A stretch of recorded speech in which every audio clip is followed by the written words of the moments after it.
सुप्रभात बच्चों, रंजन हिंदी क्लासेस में आपका स्वागत है। आज हम लोग वाच्य पढ़ेंगे, वाच्य पर प्रकाश डालेंगे। वाच्य क्या है?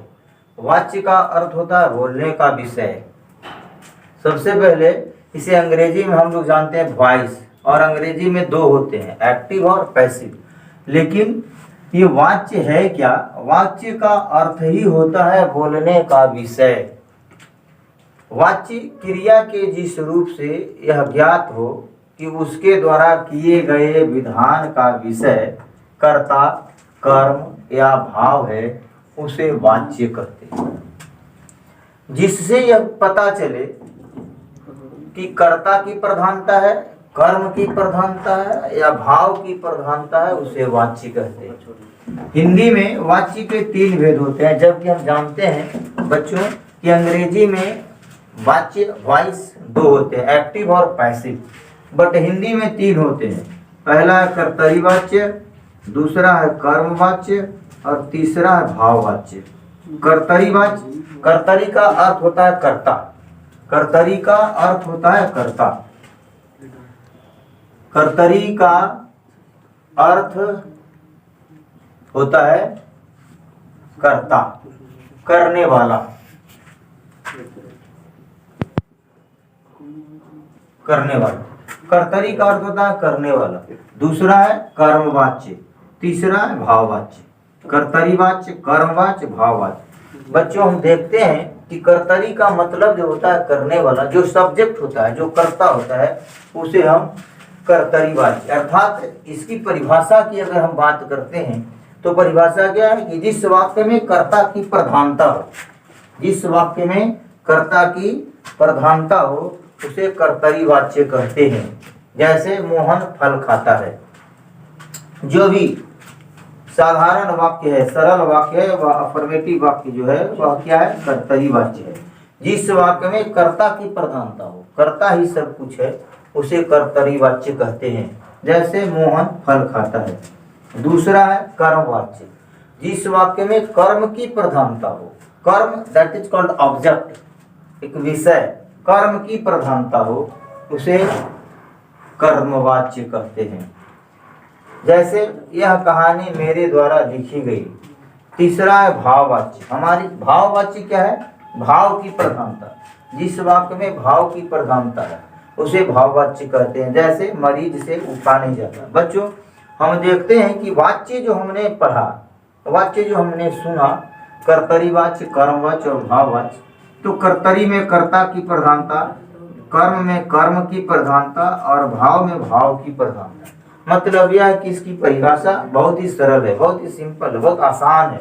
बड़ी आसानी से कर्ता की प्रधानता, कर्म की प्रधानता और भाव की प्रधानता। तो हम देखते हैं कि भाववाच्य जो है और कर्तरी वाच्य या कर्मवाच्य जो भी है, वह भाववाच्य को हम देखते क्या है कि भाववाच्य हमेशा भाव का बोध कराता। अब भाव की प्रधानता होती, तो भाव की प्रधानता का मतलब हम लोग नहीं समझ पाते। बच्चों यही समझना हमें कि भाव जो है वह केवल फील करने, महसूस करने की चीज है, भाव देखने की चीज नहीं है। ओनली वन वह फीलिंग का है। जहाँ हमारी यहाँ से आवाज जो निकलती है, यहाँ से हमारा जो विचार प्रकट होता है, उसे ही भाव कहते हैं। तो भाव अधिकांशतः हम देखते क्या है कि भाव जो है वह हमेशा असमर्थता के लिए हम उसे प्रयोग करते हैं। जहां हम असमर्थ हैं, रोगी से चला नहीं जाता, असमर्थता के लिए। तो इस प्रकार से कर्तरीवाच्य, कर्मवाच्य और भाववाच्य की परिभाषाओं को हमने समझा। अब हम विशेष बल देंगे वाच्य पर कि वाच्य कर्तरीवाच्य को कर्मवाच्य और कर्तरीवाच्य से भाववाच्य में कैसे बदलेंगे। तो मुख्य रूप से बच्चों हमें यही देखना है कि कर्तरीवाच्य से कर्मवाच्य और भाववाच्य बदलने के नियम क्या है।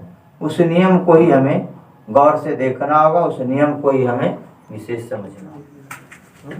वाच्य परिवर्तन, चेंज ऑफ वॉइस।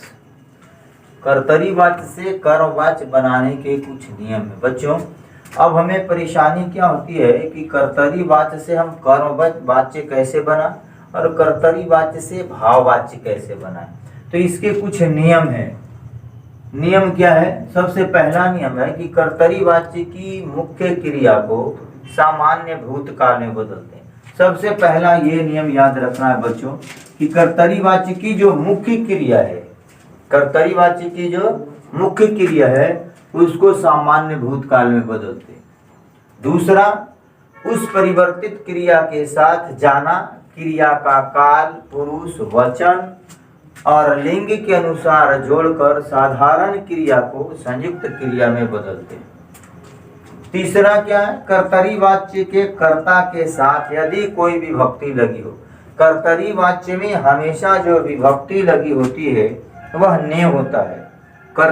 कर्तरीवाच्य का वाक्य क्या होता है, कर्ता बिना विभक्ति का होता है। दूसरा नियम क्या है कि कर्ता के साथ ने विभक्ति होती है। तो सबसे पहले उस विभक्ति को हटाकर उसके बाद हम क्या करते हैं, से अथवा के द्वारा लगाते हैं। यदि कर्तरीवाच्य के कर्ता के साथ कोई विभक्ति लगी हो और कर्ता के साथ ने विभक्ति लगी रहती है तो उस विभक्ति, उस ने को हटाकर हम से अथवा के द्वारा लगाते हैं। ने को हटाएंगे और बच्चों को हम जोड़ेंगे क्या, से अथवा के द्वारा। यदि कर्म के साथ कोई विभक्ति लगी हो, चौथा नियम क्या है, यदि कर्म के साथ कोई विभक्ति लगी हो तो उसे भी हटा देते हैं। जैसे मान लिया जाए कोई भी वाक्य है, कर्तरीवाच्य, शिकारी शिकार करते हैं, तो शिकारी शिकार करते हैं यह कर्तरीवाच्य का वाक्य है और इसको हम कर्मवाच्य में बदलेंगे तो नियमानुसार ही चलेंगे। शिकारियों नियम क्या है, के द्वारा अथवा से। तो बच्चों हम क्या सबसे पहले क्या रहे, शिकारियों, कर्ता के बाद तुरंत। तो बच्चों हमने देखा कि हमें वॉइस को बदलने में, वाच्य को परिवर्तन करने में कोई परेशानी नहीं थी। नियमों पर ध्यान डालेंगे, मुख्य क्रिया को सामान्य भूतकाल में बदलते हैं, परिवर्तित क्रिया के साथ काल, पुरुष, वचन और उसी के अनुसार क्रिया को संयुक्त क्रिया में बदलते हैं। कोई विभक्ति लगी हो कर्ता के साथ और कर्ता के साथ हमेशा ने विभक्ति लगी रहती है, कर्ता के साथ कोई विभक्ति लगी हो तो उसे हटाकर से अथवा के द्वारा लगाते हैं। चौथा क्या है, यदि कर्म के साथ कोई विभक्ति लगी हो तो उसे हटा देते हैं। जैसे हम उदाहरण स्वरूप देखेंगे कि हालदार साहब ने पान खाया, यह देख कर्तरीवाच्य है। भाववाच्य में जब हम यह कर्मवाच्य में बदलेंगे तो इसका क्या होगा, नियमानुसार हम चलेंगे। हालदार साहब द्वारा पान खाया गया, क्योंकि था क्या नियम, किसे अथवा के द्वारा लगाते हैं। जाना क्रिया का काल, पुरुष और वचन के साथ लगाते हैं।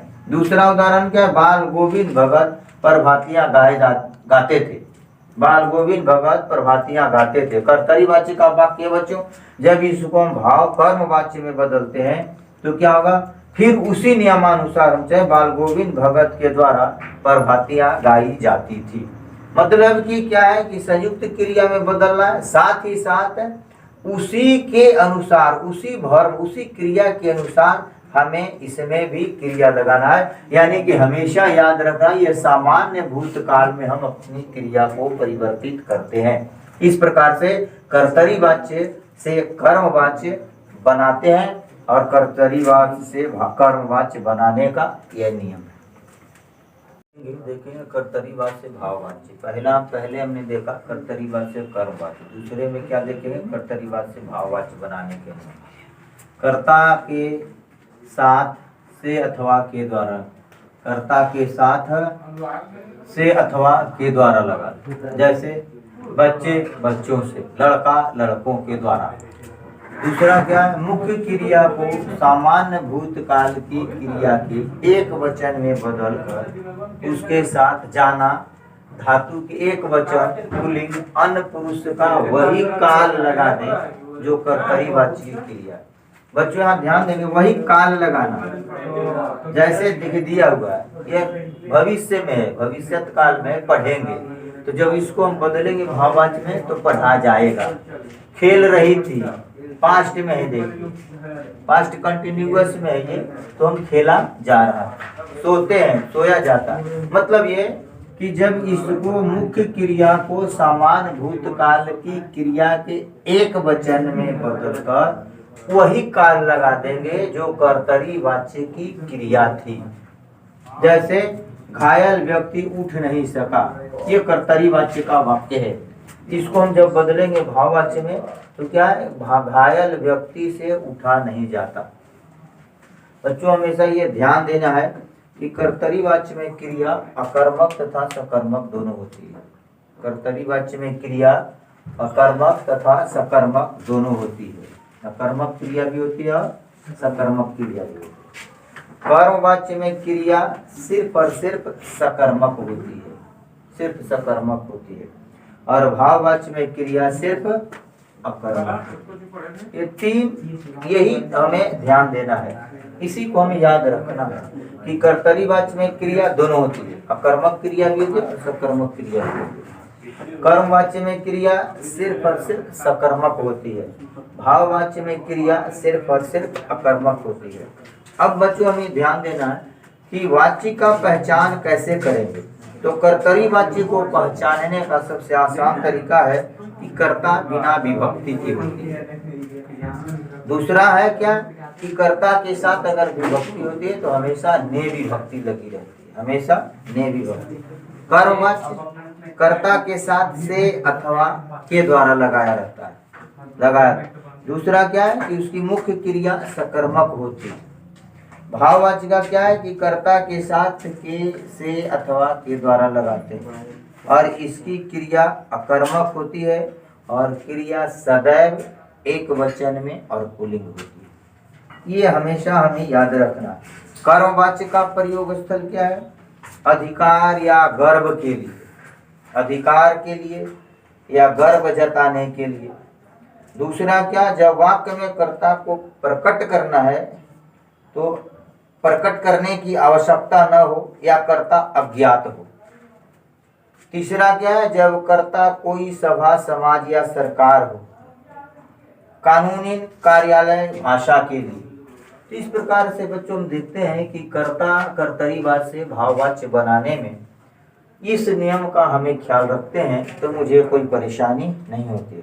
ठीक उसी प्रकार से जिस प्रकार से हमने भाववाच्य के कर्मवाच्य के लिए प्रयोग स्थल देखा, भाववाच्य का भी प्रयोग स्थल हमेशा क्या, विवशता, असमर्थता, या तो हम विवश हैं या असमर्थ हैं, वैसी स्थिति में हमें, और जहाँ विवश और असमर्थ होंगे तो हमेशा भाववाच्य में निषेधवाच्य होता है, निषेधवाचक, निषेधार्थ अर्थ में, निगेटिव, नकारात्मक सेंस में हम लेते हैं उसे। दूसरा क्या, अनुमति या आज्ञा प्राप्त करने के लिए।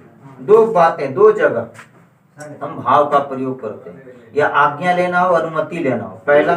और दूसरा क्या, चाहे हम विवश हो, असमर्थ हो, तो विवश और असमर्थ जहाँ होगा वहाँ ऑटोमेटिक क्रिया जो है वह अकर्मक बन जाती है, ऑटोमेटिक क्रिया अकर्मक हो जाती है। जैसे अब थोड़ा आराम किया जाए, अब चला जाए, तो यह चला जाए ये अकर्मक क्रिया बन गई, अकर्मक हो गई।